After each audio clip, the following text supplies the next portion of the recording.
Thank you, Juhi. So now I would like to introduce Mr. Sharma to all of you. So Mr. Dilip Kumar Sharma is an L&D LMS e-learning content consultant with over 15 years of experience in training. Mr. Sharma has been associated with Indian Air Force as Air Warrior Mechanical for 18 years before venturing into corporate world, and has been associated with organizations like ICICI Prudential Life Insurance Company Limited, Delos Consulting, Max New York Life, and DHFL Pramerica Life. Founder of Multinode Solution, an e-learning solution provider, helping trainers, educators, and organizations go online and providing end-to-end learning management solution. His specialty is that he can speak 8 languages. And today, Mr. Sharma is going to talk on the topic sheer magic of e-learning, which is all about how you can leverage e-learning in learning and development department in your company, and also how you can enhance the effectiveness of e-learning in your institution. So now handing over to Mr. Dilip Sharma. Thank you so much, Parul, and thank you, Hariharan, for making me a part of HSSE and believing in what I bring to the table, and supporting it all through. So it's been a wonderful journey so far, and yes, magic of e-learning will come to that, but I just want to highlight a few things about e-learning.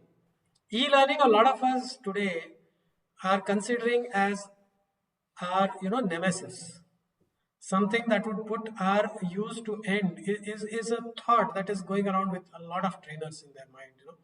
They feel that e-learning would put an end to training, careers, or trainers for that matter, and they would become redundant. So my point here is, does that ever happen?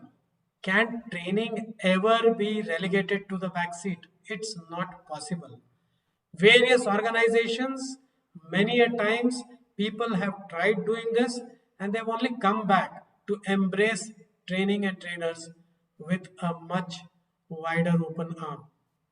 And the reason for that is the trainers always bring to the table something that is new, and something new that needs to be adapted. Change, my dear friends, is, as we all know, the only constant. And if as trainers we do not embrace the change, and we are not a part of the change, how do we drive the change? And thereby, e-learning today is a need of the hour. So I would like a little interaction before I begin my the technical part of the session, where I talk about a lot of things. But before that, if we could just share our own thoughts about what do you think about e-learning, where do you think there is a challenge, or what is the benefit related to e-learning, if there is anybody who would come out with a couple of thoughts before we move further. So we all think, yes, e-learning is there to stay, or e-learning is just a temporary hype, something that has come to the fore because of the existing situation and would soon go away. It's like the genie who appears and disappears. Is that what we think?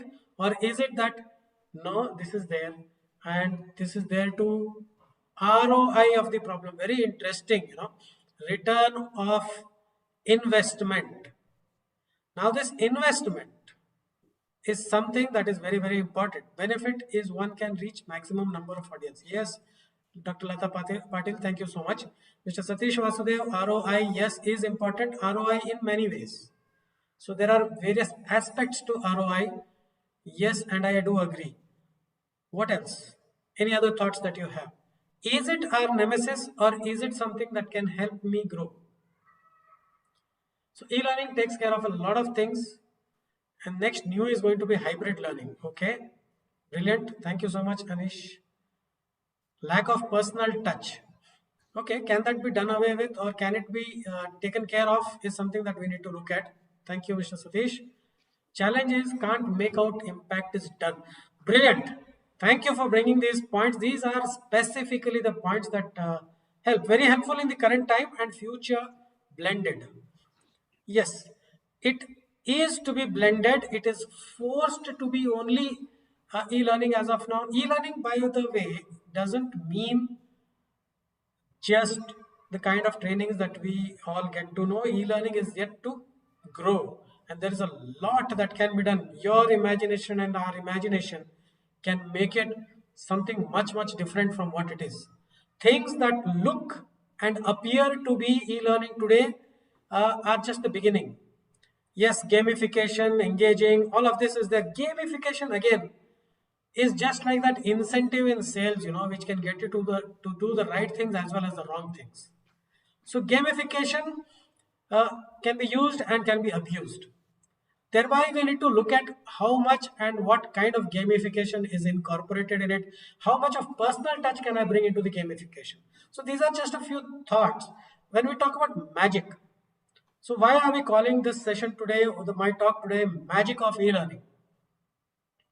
So when it comes to magic, what does a magician do? And when do we experience magic? If I want to talk about a magician's art and a magician performing, a performing magician, when we see what are the things that he does, if you could enumerate a few points as to what the magician does. The magician, first of all, creates a great, visual experience which is wonderful, overpowering, overwhelming, and something that keeps you attracted. Agree or disagree? So you have this huge aura or a scene that is created which makes you attracted towards the magician. The other thing that the magician does is the magician talks. The magician talks and he is always connected. And the magician interacts. The magician not just talks, he involves each one of us. The whole purpose of a magician in talking and creating that visual impact is of involving the entire audience into the scheme of things. Is there a magician who is done well without involving the audience? So when you talk about PC Sarkar, he could create an illusion for the entire hall that is there, and everybody would feel out of place and not exactly where they are. Such a huge illusion. How was that possible? It was possible because of a few things. One is creating that visual impact. Second is engaging with the people, involving people into the whole act of things, and leading one to believe what he would want you to believe or she would want you to believe. Get this point very clear. Leading one to believe what one would want to believe, what he or she would want you to believe. Isn't that exactly what you're supposed to do in training? Sometimes even face-to-face trainings can go awry. They can be totally out of place. A trainer can be pulled out of the session at times. It happens. So it is not so that each and every face-to-face training is a super duper success, or after every face-to-face engagement, everyone in the room has become a super expert on what was being taught. So ROI, my friends, when it comes to face-to-face trainings as well, is a big challenge, and that exactly is what you can address when it comes to e-learning. So e-learning can give you various aspects wherein you can engage, you can analyze, and you can also give out huge pieces of data which makes great sense and relevance to the learners, and especially to the stakeholders who need your learning and who are much more bothered about the ROI of training. So brilliant. Engagement, yes, is always the key. So engagement, while engagement is the key, how do you engage, to what extent can you engage, is all again up to our imagination, whether you're doing a face-to-face learning or if you're doing a e-learning. So before I get into various aspects of this other e-learning, let me run you through a very simple presentation that I have, and let's then discuss again a couple of things. So is my screen visible to you all? Yeah, it is. Brilliant. So we talk about magic of e-learning, and magic happens and can happen only if the magician is capable of creating that illusion. So irrespective of the tool or the mode of delivery, it is up to the magician. Right? Now, let's see what the magician has at his command. Flow. Today, what we are going to look at is the flow of why this digital. We've already spoken. We'll understand the digital universe, the various delivery platforms, identify effectiveness parameters and content creation according to the platform. A demo of the platform would be given later, and we'll have a question and answers. Why digital? Let's understand that by 2026, the global learning industry is projected to reach 3.3 trillion US dollars. And e-learning has the ability to put you across onto this 3.3 trillion dollars by going global. You need not be limited to your specific geographies. E-learning can increase. Okay, this is over and above what people think that e-learning is not effective. It can actually increase student retention rates from 25% to 60%. Digital learning is the quickest growing market, 900% growth since 2000, and we are not talking about 2020 onwards when the pandemic happened. Online student enrollment in the US, now let's look at this data. It has been increasing for 14 years in a row, online enrollments. Whereas when you compare it to your offline college enrollments, it has continually been declining over the last 10 years. So, e-learning is going to be embraced. Yes, as rightly said, hybrid the way forward for learning. And let us understand the digital universe first. The students always form the core. The core is always the learner. And then you have the home and the school, which is an immediate connect with the students. Over and above that, in the next world, you have technical and learning models, teaching models. And beyond that comes your delivery. So the delivery is the outside of it. And the most biggest outlier, which is the one which we concentrate more upon, is the tools, software, and such things. Tools, software, technology are the last, the outer circle. But yes, they are important, not that they aren't. All I'm trying to say here is learning would have happened even without the digital expansion that has happened. But now, since it has happened, it is interestingly making it challenging for us. It is bringing in a lot of new parameters which we need to get adapted to. So the infrastructure, the delivery options, content creation tools, and enabling the trainers. This is what is required to make this e-learning all the more effective if I want to talk about the universe of digital learning. Infrastructure, if you were to talk about 4G is moving on and we are going to get 5G. There is talk yesterday, there was an announcement of the ministers panel that gave the recommendations, which has recommended that we have very robust and strong satellite connectivity which is possible across India that can be used to connect schools and students, thereby being able to provide digital learning. And the government is committed towards taking a lot of steps towards creating that. And the new education policy we all know about is a first step towards it. It's just a first step towards it. There's a lot that is getting connected to that. But that also brings in the purpose of delivery options, content creation tools, and enabling the trainers, which becomes the largest space. So these are all the space which is available where all of us present here can make a difference and an impact if we decide to. And this is scope that is open to all of us over the next few years. First movers stand to benefit. And there is an abundance of the need. Okay, there is no need to feel challenged with competition. There is enough to do and very few who can do. So delivery options, user-based, if you were to talk about computer-based trainings, webinars, the MOOCs, which are massive open online courses, the Sparks, which are more specific, and the corporate open online courses, which are even more specific, the virtual instructor-led trainings, which is something like what we are doing now. So learning via MOOCs before and after the pandemic, if you were to see, it has grown, and I don't have to tell you all are aware of it. Platforms like Udemy have created their space. Zoom has come into relevance and has grown so much so that Google and Microsoft are facing a challenge from it, and they are working overtime to ensure that their platforms, the Google Classrooms or the Google Meet and the Teams, can challenge and provide beyond what a Zoom can.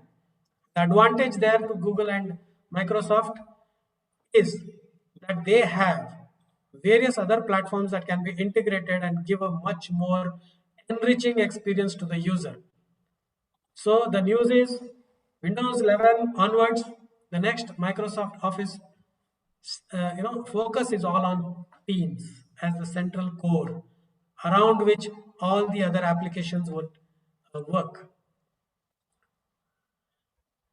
Challenges, yes, the biggest challenge is resistance to change. Lack of IT support follows it. And yes, technology is continuously changing. Are we able to keep up to it? Software is not optimized for mobile devices, which is again a matter of past. The SaaS platforms of today are actually gadget agnostic. They can cater to any and every kind of gadget. Effectiveness parameters, someone just talked about in the chat, had mentioned. Yes, if I were to talk about effective parameters, these are very dear to me.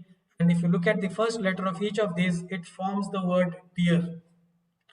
Delivery, engagement, assessment, and reporting. If I take care of these four things, I take care of my effectiveness in delivery, I take care of my effectiveness in connecting with the participants in engagement, I assess enough to build accountability around the facilitator as well as the learner, and I have reports enough to challenge any questions thrown at me and show the effectiveness of my trainings. The ROI per se can thereby be effectively shown. Different kinds of trainings, synchronous and asynchronous. Synchronous is which is live, asynchronous is which is delayed or which is always available. And all this again needs platforms. There are various platforms that are there. There's an assembled platform. There are feature-based platforms. There are featured platforms which have bandwidth and volume-based, controls. There are featured platforms which are only corporate white label but extremely expensive. Then there are featured platforms which feature-wise charge you. Then there are a featured platform which is an aggregated model which give you the best of almost all the platforms and still doesn't cost you a bomb. Platform options, we have thereby, as Hari was talking about, I did a lot of work on these platform related challenges and what is that a platform offers and how can I best use it for delivering effective trainings on the parameters of DEAR.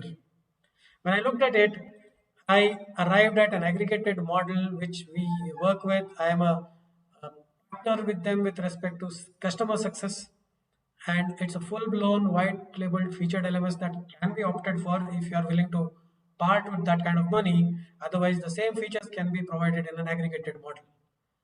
So we would in future, which would be announced at the end of this session today, as to when we would have a demo of the same, and that would take it further. So without spending more time there, content creation according to the platform.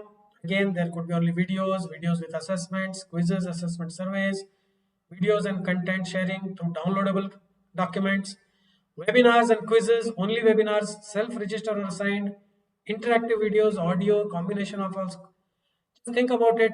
If you have a platform which can cater to all of the above, that is the kind of platform that we're talking about. So, will be scheduled.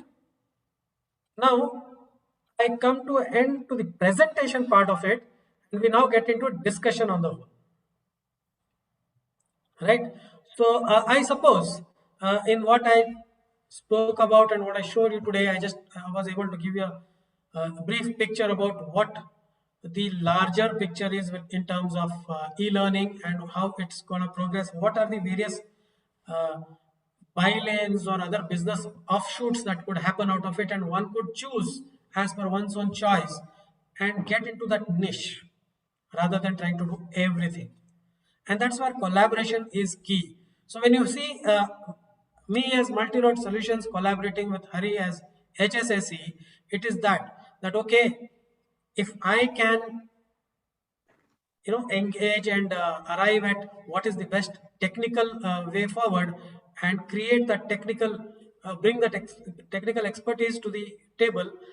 Hari brings his connect to the business, and he also brings the content expertise to it, because that is again challenge. So if content is king and delivery is queen, so mind you, the experience that we create for the learner is the prince or the princess. And that's the future of the day, and that's where we have to look at. And that is where we need to concentrate upon. And thereby, Dilip, it looks like you're sitting in a palace today. oh well, I would love to and create a palace of my own someday. But yeah, as of now, uh, when we deliver and when we talk about being in charge of the training, it's always to look at it from an imperial perspective. That I am the emperor and I'm going to take charge of the entire learning, and that's what gives us the kick. When I am in charge of everything that is happening, right from conceptualization to delivery, and then answering every query that comes about ROI, which ROI is something that I can tell you is something, it's a very ticklish matter when it comes to trainers, because establishing ROI in a training is something that the stakeholders would not want to part with, first of all. And secondly, that is one of the reasons why trainers struggle to find ways, and their technology can help in a big way. And that is where e-learning can actually support. So these are a few things that we can look at and creating that magical experience. Magic happens when you connect. And to connect, you need to engage in various ways. Videos may be one way. LinkedIn Learning is looked at as a great learning, a platform, but it is a great learning for platform for the willful learner, mind you, because I am particularly seeking out a specific aspect of learning, and thereby I am willing to progress in that learning and complete it. The other intent could be just to get the certificate in the end and post it on the social media to show that I am learning.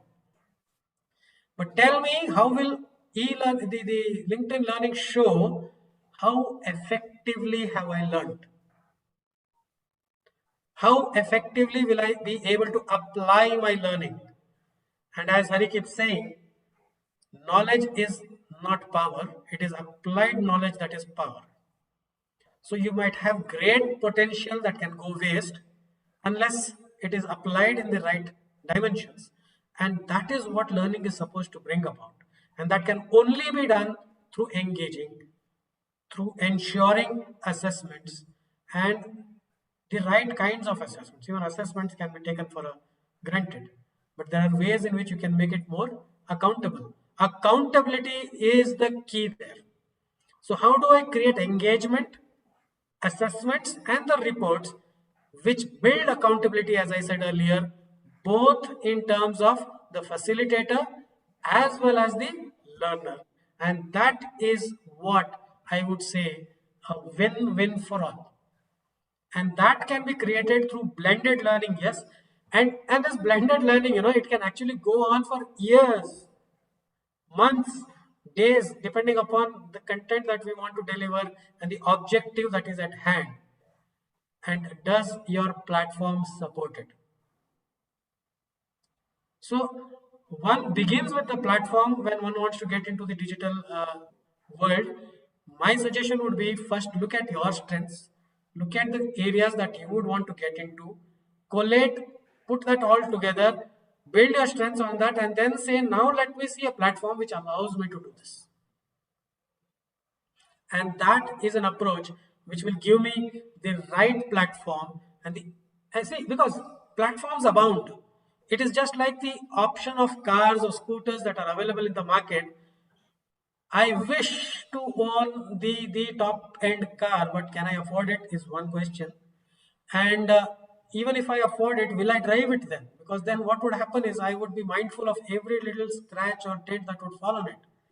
So what is it that suits my requirement the most? What is it that I can fearlessly drive around in the worst traffic and come back home without, a load on my head? That's the kind of vehicle that suits you, and that's the kind of technology that would suit you, and that's the kind of approach that one would have to adopt when embracing e-learning and taking e-learning to the masses. You can take it to the masses, you can go global, and you can make a big dent in the whole world with your expertise. It is possible. The only need is to identify what I just spoke about, get your place in mind, work, and don't do everything, collaborate.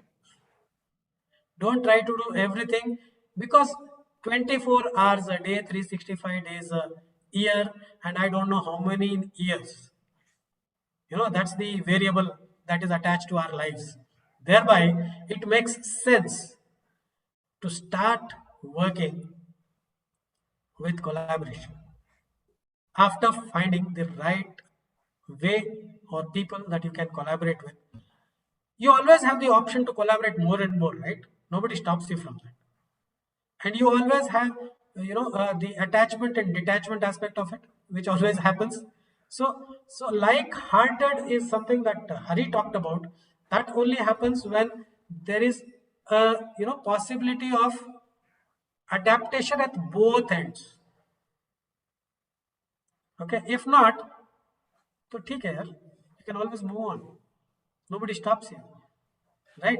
So that's what I wanted to bring to you all today with respect to what e-learning is capable of. The capabilities of e-learnings are enormous.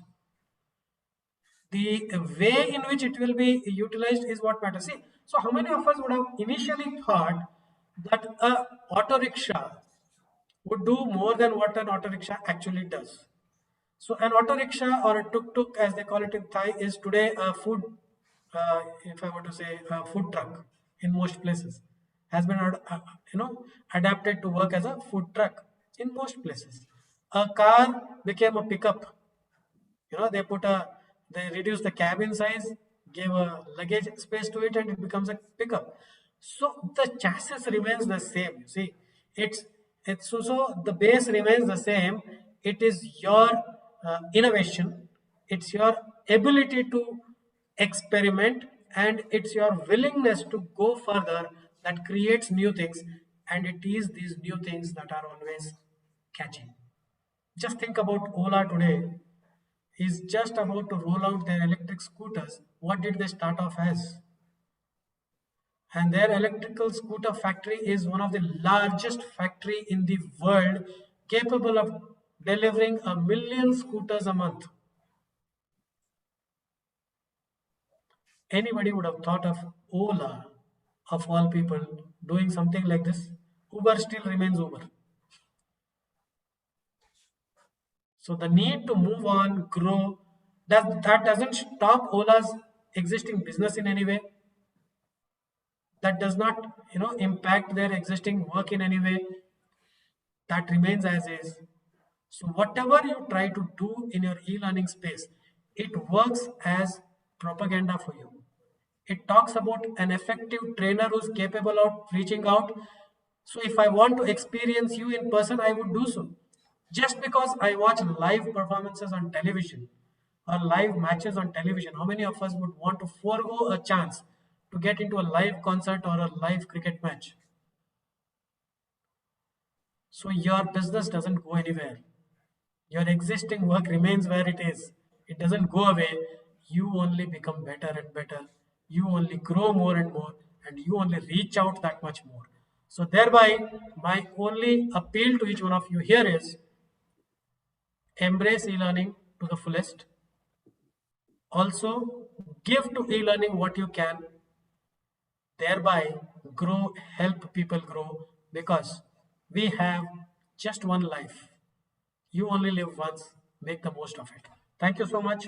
At that, I would want to stop here, and if there are any questions, I could take it.